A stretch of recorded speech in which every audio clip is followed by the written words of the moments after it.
The river roared louder than thunder, spilling over its banks and tearing through the quiet valley.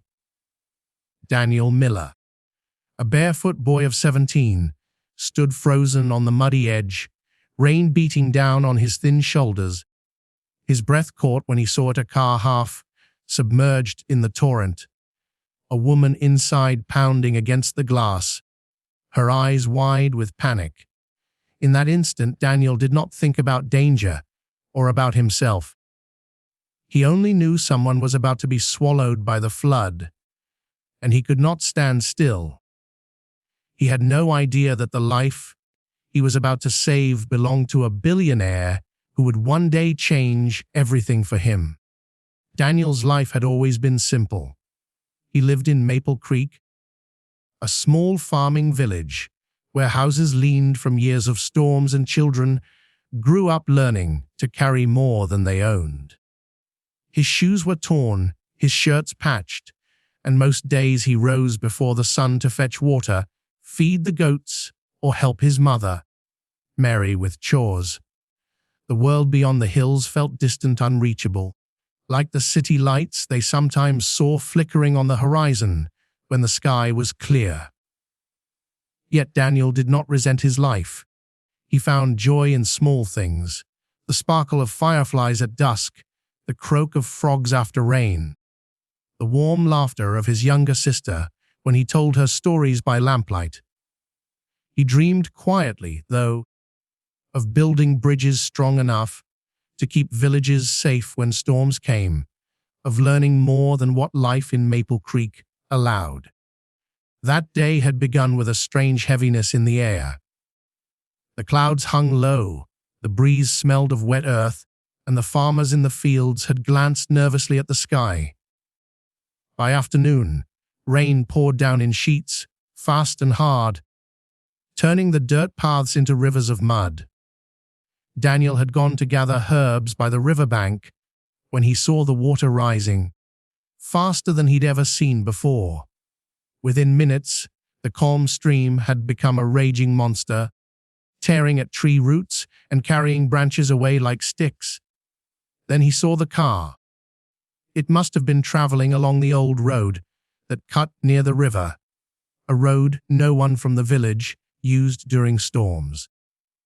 Now the vehicle was stuck, water tugging at its wheels, shoving it closer to the bend, where the current grew merciless.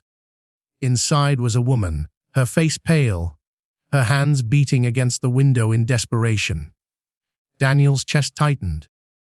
He thought of his father, who had drowned years before in a flood like this, and he heard his words echo in his mind. When the water speaks in thunder, don't wait to listen twice. Run. But Daniel did not run.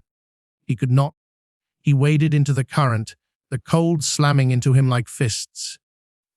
Each step was a battle, mud sucking at his feet, water shoving him sideways.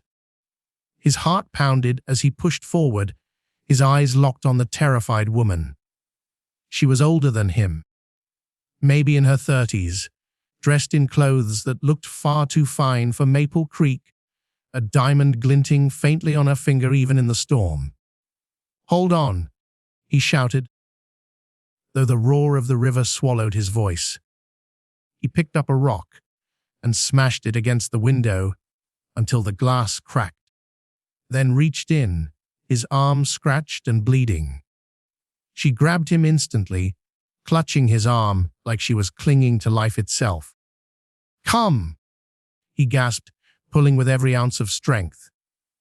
The water surged higher, yanking at both of them. For one terrifying moment, Daniel thought they would be swept away together. But he dug his heels into the mud, leaned back, and with one last desperate heave, pulled her through the broken window. They stumbled and clawed their way back to the bank, collapsing in the mud, coughing and soaked to the bone. For a long time, neither of them moved. Rain hammered the earth, and the river roared past as if furious at their escape. Then the woman turned her head toward him, her face pale and streaked with tears. "Thank you," she whispered, her voice raw. Daniel nodded, too breathless to speak. He looked at her more closely now. Everything about her seemed out of place here. Her clothes, her shoes, and the faint scent of perfume beneath the mud. She was no traveler from Maple Creek. She was someone from a world Daniel had never touched. Her car, carried off moments later, disappeared downstream like a toy. "Can you walk?" Daniel asked, his voice still shaky. She nodded faintly, and he helped her up. Together, they made their way back through the rain, step by slow step, until they reached his small wooden home at the edge of the village. Mary Miller opened the door wide when she saw them.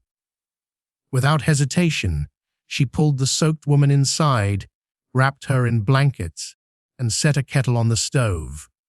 The house smelled of smoke and damp wood. The stranger sat quietly, trembling as she sipped hot tea from a clay cup. "My name is Elizabeth Turner," she said softly after a long silence. Daniel recognized the name faintly. He had seen it once on a newspaper scrap used to wrap vegetables at the market. But he did not know who she really was. He only knew she was alive because he had acted, and that was enough. For 2 days, Elizabeth stayed in their home, waiting for the roads to clear. She watched Daniel carry water, feed the goats, and share stale bread with his sister without complaint. She saw the way he looked out the window at night, as though dreaming of something larger than the small wooden walls around him. They spoke often, sometimes hesitantly, about the world beyond Maple Creek. Daniel admitted, almost shyly, that he wished to study engineering one day, to build strong bridges so floods would no longer steal lives. But he also admitted he had no money for such dreams. Elizabeth listened quietly, her gaze lingering on him. She told them little about herself, keeping her truth hidden. For Elizabeth Turner was no ordinary woman. She was a billionaire, owner of Turner Industries, with her name etched on skyscrapers and airports. She had come alone to the countryside, seeking quiet from her relentless world, never imagining she would nearly lose her life in a flood, or that it would be saved by a poor village boy, with nothing but courage. On the third morning, the rain had stopped. A sleek black car waited at the edge of the village. Elizabeth stood before it, her clothes cleaned, her strength returned. Daniel walked beside her, bare feet sinking in the soft earth. His chest felt heavy, as though he were saying goodbye to something precious he could not name. She paused before stepping into the car and turned to him. "Daniel," she said gently, "do you know who I am?" He blinked. "Elizabeth Turner," he replied. "You told us." She smiled faintly. "Yes, but I am also someone with resources. Someone who can help." She reached into her bag and handed him a card, its surface simple, a number printed in bold. "If you ever want to study, if you ever want to build those bridges you spoke of, call this. Don't doubt yourself. Just call." Daniel stared at the card, his hand trembling. Before he could respond, Elizabeth stepped into the car. The door closed, and the vehicle rolled away, leaving him standing in the quiet morning. The card clutched against his chest like a secret treasure. Months passed. Daniel worked as he always had, yet the thought of the card never left him. At night, by the dim glow of a lantern, he would take it from his pocket and stare at it, wondering if it was real, wondering if a woman like her would truly remember a boy like him. Finally, with his mother's encouragement, he borrowed a neighbor's phone and dialed the number. A calm voice answered. Turner Industries' private office. That call was the beginning of a journey Daniel could never have imagined. Elizabeth kept her promise. She arranged for his education, a scholarship in his name. He traveled to the city, where skyscrapers gleamed and trains roared, and studied engineering. For the first time in his life, he held books of his own, walked across bridges built by men who once dreamed as he did, and began to believe he could change more than just his own fate. Through letters, he kept in touch with Elizabeth. Their bond grew into something more than gratitude. She was not just a benefactor, but a mentor, a guide, and a friend. She reminded him again and again that his courage mattered, that his dreams had value. Years later, Daniel returned to Maple Creek, not as the poor barefoot boy who had once stood on the muddy riverbank, but as a young man with knowledge, plans, and determination. He designed and built a bridge across the river, strong and high, so no storm could trap travelers again. At the opening ceremony, the villagers gathered in celebration, their cheers echoing across the valley. Elizabeth was there too, standing quietly among them, her eyes shining with pride. When Daniel spoke, his voice steady, he did not call her billionaire or rescuer.